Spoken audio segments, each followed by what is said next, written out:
ਲਓ ਜੀ, ਸਾਡੇ ਪੰਜਾਬੀ ਭਰਾਵਾਂ ਨੂੰ ਇੰਤਜ਼ਾਰ ਆਈ ਕਿ ਗੰਦਮ ਦਾ ਹਕੂਮਤ ਦੀ ਤਰਫੋਂ ਕੋਟਾ ਕਦੋਂ ਰਿਲੀਜ਼ ਹੋ ਸੀ ਤੇ ਕੱਲ ਦੀ ਇੱਕ ਨਵੀਂ ਅਪਡੇਟ ਦੀ ਵਜ੍ਹਾ ਤੋਂ ਮਾਰਕੀਟ ਦੇ ਵਿੱਚ ਕਾਫੀ ਜ਼ਿਆਦਾ ਗਰਦਸ਼ ਕਰ ਰਿਹਾ ਹੈ ਕਿ ਜਨੂਬੀ ਪੰਜਾਬ ਡਿਵੀਜ਼ਨ ਦੇ ਵਿੱਚ 2800 ਰੁਪਏ ਰੇਟ ਯਾਨੀ ਮੁxtਲਿਫ ਦੋ ਰੇਟ ਦਿੱਤੇ ਗਏ ਨੇ ਹਕੂਮਤ ਦੀ ਤਰਫੋਂ 2800 ਤੇ 2900 ਰੁਪਏ ਫੀ ਮਨ। ਯਾਨੀ ਪੰਜਾਬ ਹਕੂਮਤ ਅਗਲੇ ਸਾਲ ਵੀ ਗੰਦਮ ਦੀ ਖਰੀਦਾਰੀ ਨਾ ਕਰ ਸੀ ਤੇ ਜਿਹੜੀ 10 ਲੱਖ ਟਨ ਸਰਕਾਰੀ ਗੰਦਮ ਦਾ ਸਟਾਕ ਅਗਲੇ ਸਾਲ ਵਾਸਤੇ ਵੀ ਮਹਿਫੂਜ਼ ਕਰ ਲਈ, ਜਿੰਦੀ ਵਜ੍ਹਾ ਤੋਂ ਇਸ ਸੀਜ਼ਨ ਵਿੱਚ 12 ਲੱਖ ਟਨ ਗੰਦਮ ਸਿਰਫ ਫਰੋਖਤ ਦੀ ਇਜਾਜ਼ਤ ਦਿੱਤੀ ਗਈ ਹੈ ਫਲੋਰ ਮਿੱਲਾਂ ਨੂੰ। ਯਾਨੀ ਅਗਲੇ ਸਾਲ ਨਵਾਂ ਸਾਲ 2025 ਦੇ ਵਿੱਚ ਵੀ ਸਾਡੇ ਪੰਜਾਬ ਦੇ ਵਿੱਚ ਜਿਹੜੀ ਕੀਮਤ ਹੈ ਗੰਦਮ ਦੀ ਉਹ 2900 2800 ਯਾਨੀ ਇਹਦੇ ਤੋਂ ਉੱਤੇ ਵੀ ਮਾਰਕੀਟ ਜਾ ਸਕਦੀ ਹੈ। ਲੇਕਿਨ ਇਹ ਕਿ ਅਗਰ ਪੈਦਾਵਾਰ ਜ਼ਿਆਦਾ ਹੋਈ, ਪਿਛਲੇ ਸਾਲ ਦਾ ਵੀ ਸਟਾਕ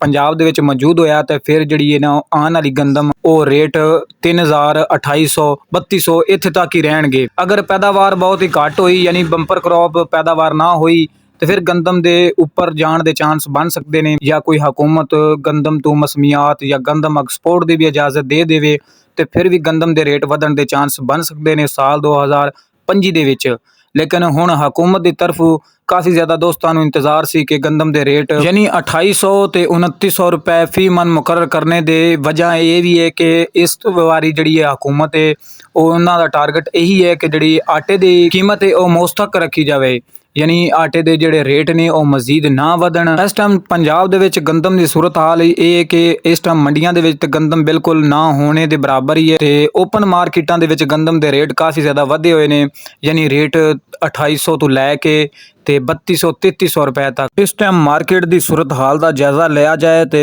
ਇਸ ਟਾਈਮ ਜਿਹੜੀ ਚਾਵਲ ਦੀ ਐਕਸਪੋਰਟ ਹੈ ਉਹ ਕਾਫੀ ਜ਼ਿਆਦਾ ਰੁਕੀ ਹੋਈ ਹੈ, ਜਿਸ ਵਜ੍ਹਾ ਤੋਂ ਜਿਹੜੀ ਬੰਦਰਗਾਹਾਂ ਤੇ ਜਿਹੜੇ ਚਾਵਲ ਦੇ ਮਜ਼ੀਦ ਕੰਟੇਨਰ ਨੇ ਉਹ ਰੁਕੇ ਹੋਏ ਨੇ। ਜਿੱਦਾਂ ਹੀ ਉਹ ਕਲੀਅਰ ਹੋਣਗੇ ਤੇ ਫਿਰ ਚਾਵਲ ਦੀ ਡਿਮਾਂਡ ਵਿੱਚ ਇਜ਼ਾਫਾ ਹੋਏਗਾ ਤੇ ਮੂੰਜੀ ਦੇ ਰੇਟ ਮਜ਼ੀਦ ਵਧਣ ਦੇ ਇਮਕਾਨ ਨੇ। ਲੇਕਿਨ ਅਲਬત્ਤਾ ਹੋ ਸਕਦਾ ਹੈ ਕਿ 1-2 ਦਿਨਾਂ ਤੱਕ ਥੋੜੀ ਜੀ ਆਰਜ਼ੀ ਮੰਦੀ ਹੋ ਜਾਵੇ। ਕਿ ਅੱਜ ਦੇ ਤਾਜ਼ਾ ਰੇਟ ਵੀ ਤੁਹਾਡੇ ਨਾਲ ਸ਼ੇਅਰ ਕੀਤੇ ਜਾਣਗੇ ਤੇ ਜਿਹੜੇ ਦੋਸਤ ਨਵੇਂ ਆਏ ਨੇ ਚੈਨਲ ਤੇ ਉਹ ਲਾਜ਼ਮੀ ਸਬਸਕ੍ਰਾਈਬ ਕਰ ਦੇਣ ਤੇ ਵੀਡੀਓ ਨੂੰ ਪਸੰਦ ਆਏ ਤੇ ਲਾਈਕ ਵੀ ਜ਼ਰੂਰ ਕਰ ਦਿਓ। ਸਭ ਤੋਂ ਪਹਿਲੇ ਗੱਲ ਕਰਦੇ ਹਾਂ ਮੂੰਜੀ ਦੇ ਰੇਟ 1509 ਤੇ 1692 ਤੇ ਕੈਨਾਤ 1121 ਦੇ ਰੇਟ।